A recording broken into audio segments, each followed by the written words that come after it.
Hey there, greetings everyone, and welcome back to another episode of Plan B Success. We have Brett Trembly joining us from Miami, Florida today. Now, Brett is a partner in Trembly Law Firm, his law firm. He's a lawyer by profession, but here's the other thing. He's also got a staffing firm for virtual assistants called Get Staffed Up, where he helps law firms find the staff that they need. So those are the two things that Brett does. So let's find out what his story is all about. So welcome, Brett.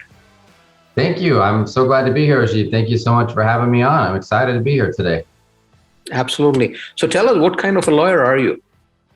We business law, franchise law, and litigation. So I originally started out as a litigation attorney. That was like I loved being on the trial team in law school, and I was going to go to court and save people and all those good things. There's civil law and criminal law. Criminal law, people are being charged by the government with a crime. Civil law, there's two people fighting over things. And so what I figured is after doing a lot of litigation, there's so many disputes that could be avoided with proper planning by entrepreneurs and business owners. If they just get legal counsel ahead of time, then you can stay out of trouble. It's the old expression, an ounce of prevention is worth a pound of cure. And so we still do a lot of litigation because unfortunately some disputes can't be avoided, but we developed a general counsel program and started really partnering with our clients to help them grow and protect them as they went along. And then we picked up a lot of franchise clients along the way. So that was kind of the natural evolution of the firm and shifting towards protecting people, not just hoping they would get in trouble and then need us.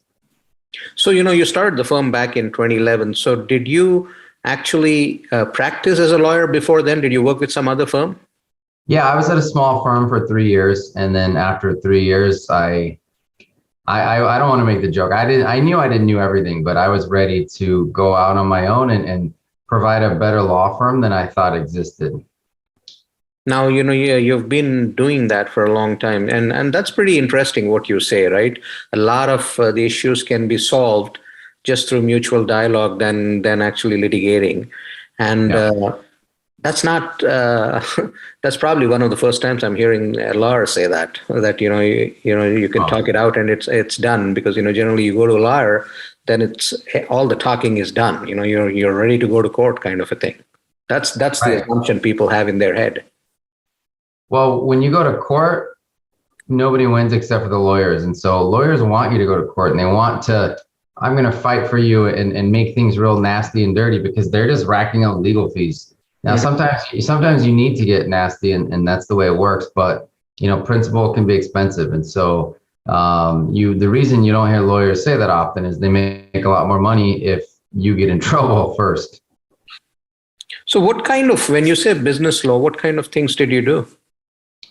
We're helping, actually we developed a whole program called the Danger Zones where we help focus, we do like a diagnostic, if you will, of your business and help you focus on the different areas of your business which need to be protected. Your intellectual property, meaning your trademarks and any other like copyrights, sometimes patents, depending on the type of business.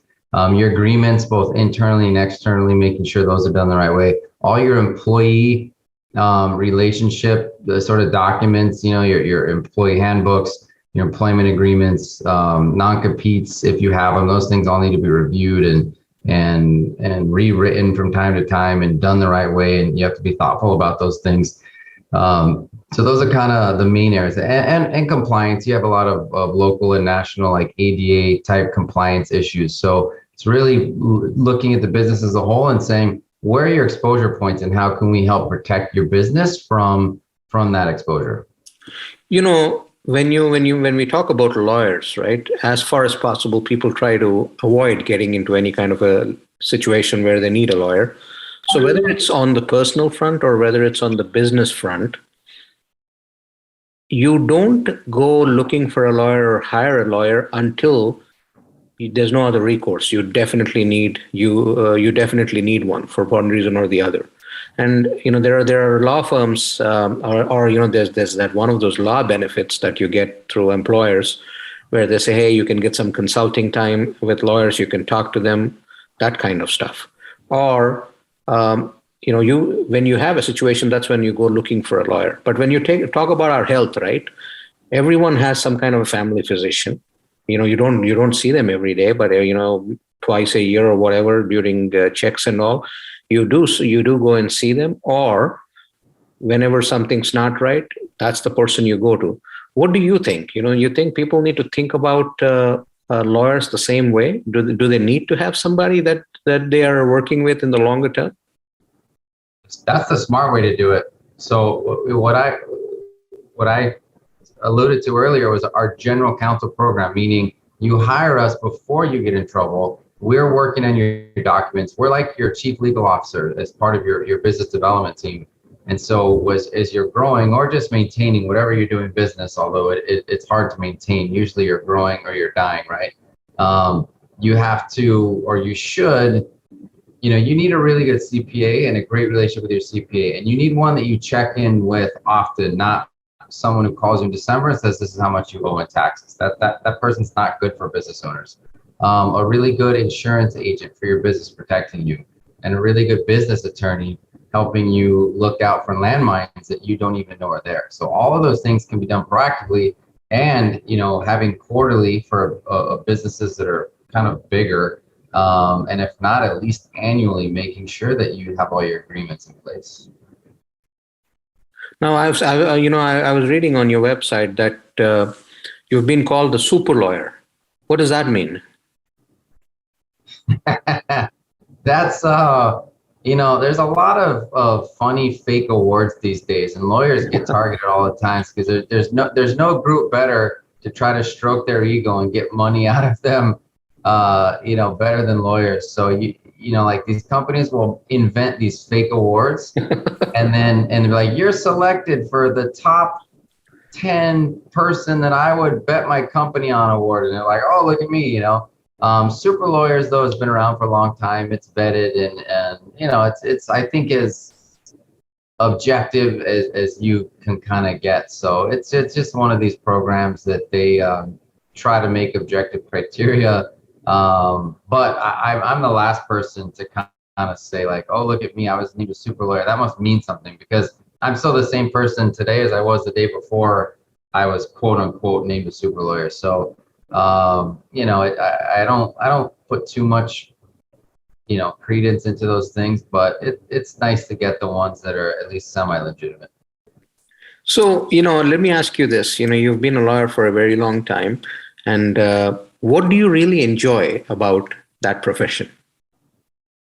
So the thing about me, Rajiv, is I really focused on creating the best law firm and hopefully the best experience for our clients, which took me out of the lawyer role and into the CEO business owner role. And so I haven't been an actual lawyer doing the legal work. Of course, I still own a law firm, I'm a lawyer, but I haven't done actual legal work for maybe 5.5, 6 years at this point.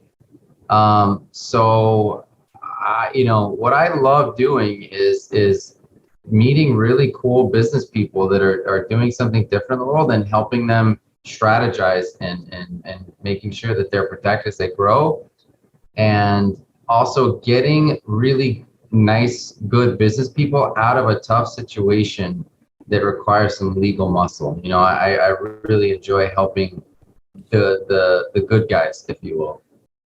Absolutely. So let's talk about your pivot. You started this virtual assistant firm, Get Staffed Up. So how did that come about, and what prompted you to go down that path? Get Staffed Up was an alignment of the stars. I had started taking some notes on the type of business that I wanted to have next, and what the criteria was for the next business venture that I would get into, because the law firm was growing, and I knew that I was going to get the law firm in a place where we would put in a managing partner and have the law firm still humming along, that didn't need my full-time attention. And I was really interested in team growth and helping people build teams, because I believe in leadership. My dad had me in leadership camp since I was a young kid. And people think leadership's like barking orders, which, that frustrates me. That's not what it is. So I was looking at kind of doing consulting, and I had this idea called the hiring pros, and I had taken some steps towards that. At the same time, my now business partner, who I was really good friends with, we would meet once a month, actually several times a month for breakfast and some other things, and sort of connect. And we were reading the same books. He discovered virtual staffing and how to apply it in his own law firm. And so he told me about it, and I'm like, wow, this is amazing. And he kind of had one idea for the business, and I suggested that he tweak some things. I went to a conference and made his first 2 sales for him. And then when I got back, he was like, why don't we do this business together? And I said, absolutely. Where do I sign on? So it was really a unique situation where we were both in a place ready to kind of launch, and the stars aligned because it fit right in with what I wanted to do in terms of building teams and helping people that way. And the reason I care so much about this business is not only are we providing amazing jobs for just these wonderful human beings we're meeting from all over Latin America and South Africa and just changing their lives, but in addition to our clients here that we really help. But I was that business owner, and I didn't really talk about this. Like I just, my law firm has grown. It's got 10 attorneys and Inc. 5,000. And, the first 2.5 years, maybe even 3, were really rough for me. And I couldn't get out of my own way. And there were a lot of struggles, and there was the self-doubt and the typical entrepreneurial journey. And it's because I didn't hire anyone, and I thought I didn't have enough money. So I was doing everything myself, licking my own stamps, answering my own phones, all my own marketing if there was any, the legal work when I could get to it, which is almost never, setting up my lunches, doing all my consultations, on and on and on. And I was wearing, 50 different business hats. Because the more you grow, the more you realize, wow, there's a lot more than 7 hats that business owners wear. I mean, my own bookkeeping, invoicing, it was just a nightmare. It's like the guy trying to run a 5-star restaurant by himself. You just can't do it. It's unheard of because it doesn't make any sense. But yet too many entrepreneurs, try to do everything themselves. So when I finally hired someone, my law firm really changed. And I look back and I think if someone had presented me with an option to start growing earlier, but one that, using economic arbitrage didn't cost so much, I think I would have been all over that. So really those things I'm passionate about helping entrepreneurs get out of their own way by bringing on the help that they need so that they can focus on, like, why did you get into business? Because if it was just to make money, then you're in business for yourself. If it was to create a service or product that's better than what's out there, then you're in business for other people.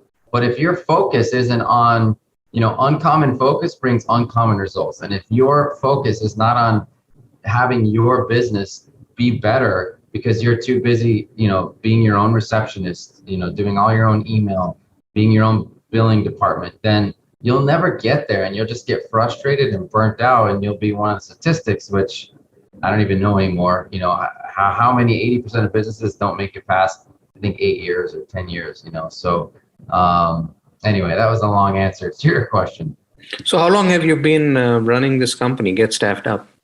Just 3.5 years, and we already have 100 employees of our own, not including all of our virtual team that we place with our clients. So the growth has just been astronomical. And what kind of services do you provide?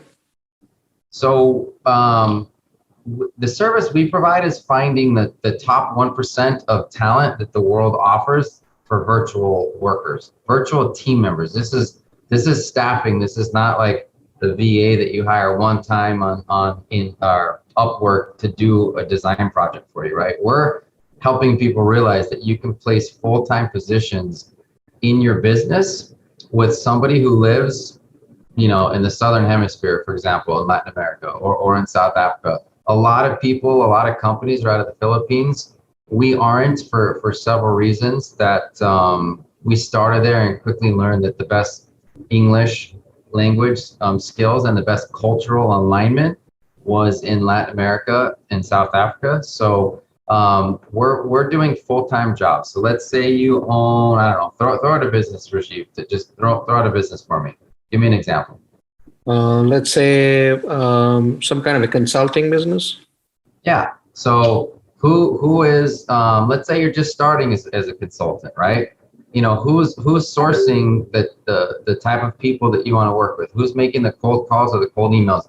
Who's trying to get you speaking gigs so you can get in front of crowds talking about consulting services? Who's following up with the people who don't answer your first email, your second email? Who's creating those funnels? Who's updating your blogs? You have to delegate those things or you're just going to drive yourself crazy. So if you brought in one, even just one really talented full-time employee to help you do those things, you're gonna exponentially increase your output. Now, if you're just getting started though, can you find someone here in the US, especially in this economy, for $50,000-$60,000 a year to do a bang up job for you?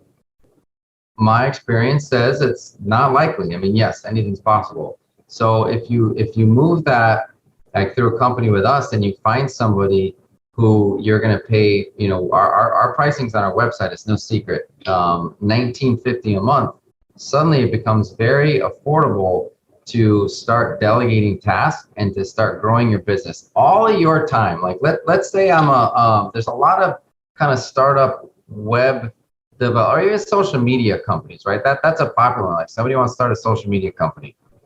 If you can get two people to pay you $1,000 a month, you're off to the races because that 2,000 will pay for your full-time virtual person who, yes, you're going to have to train, right? But you're not going to have to provide office space. You're not going to have to provide X, Y, Z, on and on. You're just gonna pay them every month, and they're going to do all of the work that your clients need while you go out and do what? Get more clients. Yeah.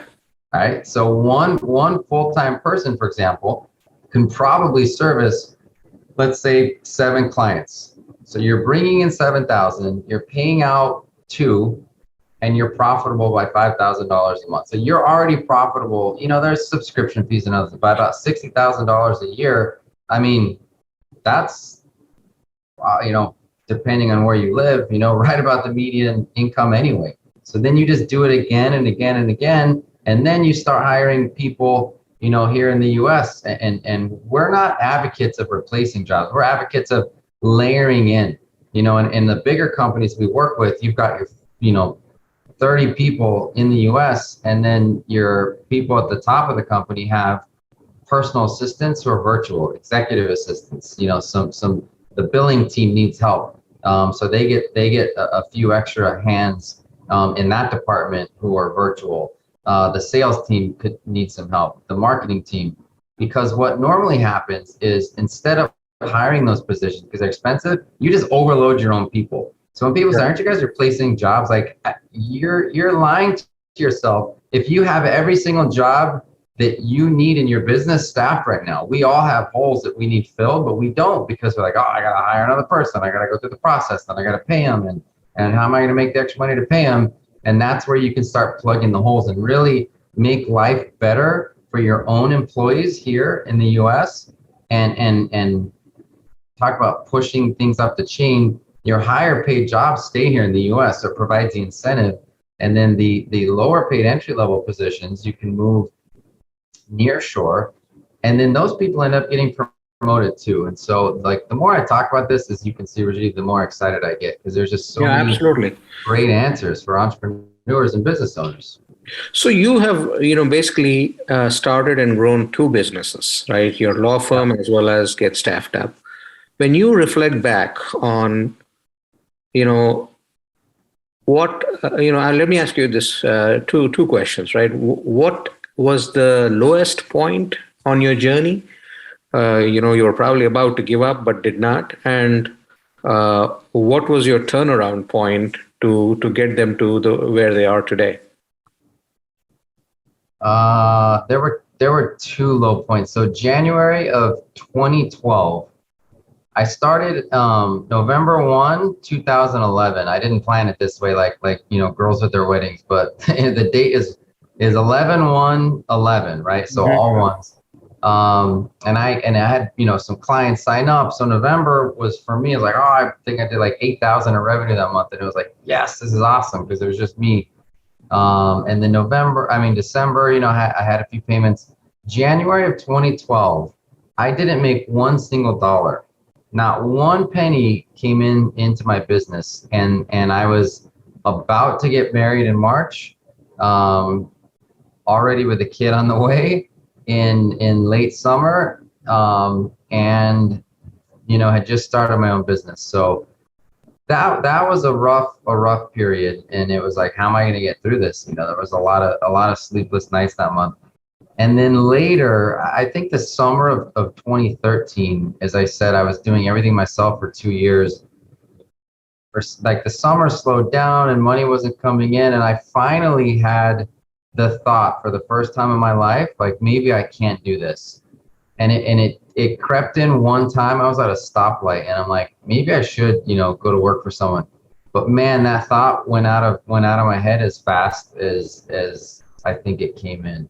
But that was a very low moment for me. So, and anyone who, like, when I'm talking about making all these moves and staffing, and I get it. Like, if you're sitting there and you don't have a lot of money to work with, it's frustrating because stress, there's a lot of stress in the entrepreneurial community. In fact, I think it's the number one community afflicted with stress and anxiety. And I think it's because we're the doers. And stress is really the delta between where you are and where you want things to be. So we all want these beautiful, incredible things in our lives, and we want this business that's amazing and helps these people. But if we're not there yet, that causes a lot of stress and pressure. I felt that, and so I'm very cognizant of the fact that of just mentioning, hey, I'm not coming down on people when I say you need to get out of your own way and hire. I was you, and so it's interesting to sit here and say that out loud when I can remember hearing people say, I used to be like you, and I'm like, what an idiot, this guy, like, he was never like me, So. What about Get Staffed Up? Have you had those kind of situations with Get Staffed Up too? Fortunately, no. We have, I think, with everything we learned from starting businesses before, we started the business using an operational system called Traction, which is just incredibly high powered and unbelievable.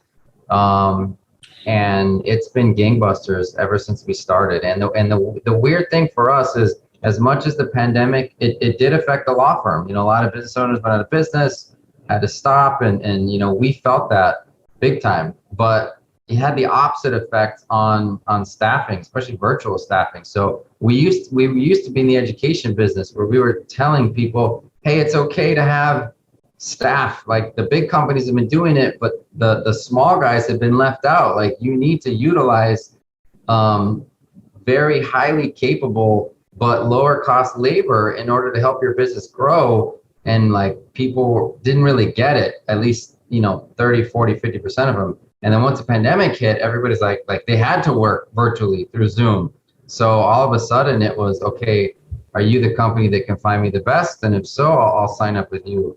And it's been, look, there are days when we have some churn, and it's like, oh man, what are we doing wrong? But those are few and far between. So I wish I had some lessons to share, and I'm sure we'll have some growing pains as we learn to scale at a rate that we've never done before. Where do people go and find more information about your companies? So yeah, getstaffedup.com, just like it sounds. And also tremblylaw.com if anyone, and look, I say these things and you're in Northern Virginia. So there's a chance, proximity wise, most of your listeners are closer to you than, let's say, Southern California, for example, right? So I can't help a lot of your listeners in terms of being their general counsel if they're not in Florida. And I'm still saying, like, go find someone and sit down with a lawyer, say, look, I want to put you on retainer.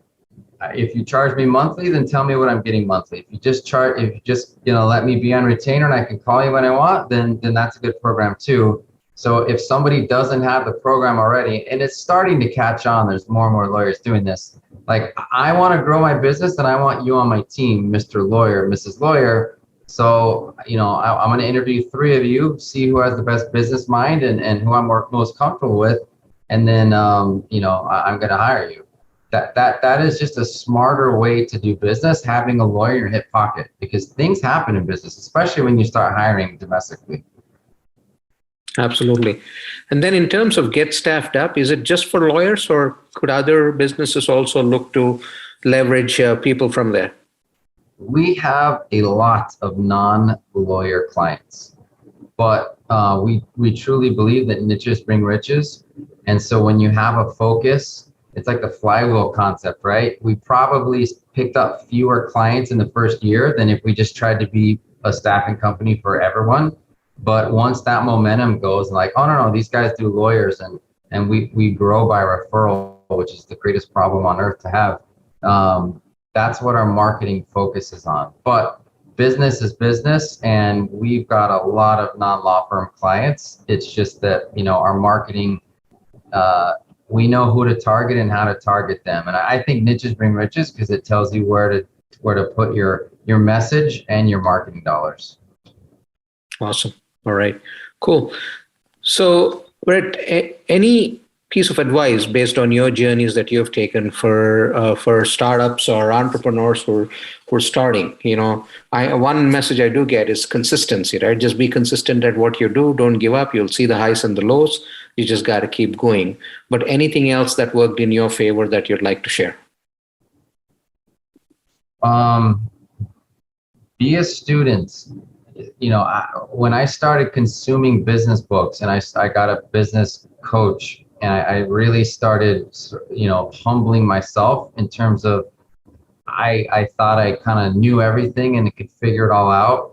So once I had that different perspective is when things started to turn around, because that coach and coaching company is what helped me finally decide to make my first hire, which changed my whole business and my life. So that would be one thing. And the other, I'll just try to be consistent myself, is you got to delegate your way to freedom. What I mean by that is if you're doing everything yourself, working hard can be you working on a hamster wheel. And I just feel so bad for people when I see the really hard workers, but their business looks the same 8 years later, 10 years later, because yeah, sure, rise and grind and all that stuff. But what are you working towards? If you're not working on your business and making moves to continually get rid of things off your plate and then push yourself up the ladder to think. I mean, it's called Think and Grow Rich. It's not called Work and Grow Rich. And I try to read that book every few years and really hammer home that point. So please just stop trying to do everything yourself and start getting rid of those tasks which are preventing you from being the person that you want to be. What's the plan for 2022? We are potentially rolling out a new business model at Get Staffed Up, or at least an amended business model that we think is going to work great for the clients and for our employees, our virtual staff. And we are adopting new software that's hopefully going to take us from where we are to 5x in the next 2.5 years. And we're finishing building out our C-suite team. So we've just got, we're again at the scale we're planning 18 and 24 months ahead of time. So it's pretty fun. Very awesome. Well, Brett, thank you so much for joining us today. Thank you for sharing your story. Very inspiring. And just like that, your arrow there, your graph that you have, I just hope that you guys keep growing. Thank you. Yes. Oh, I really enjoyed it. Thank you so much for having us on today. My pleasure.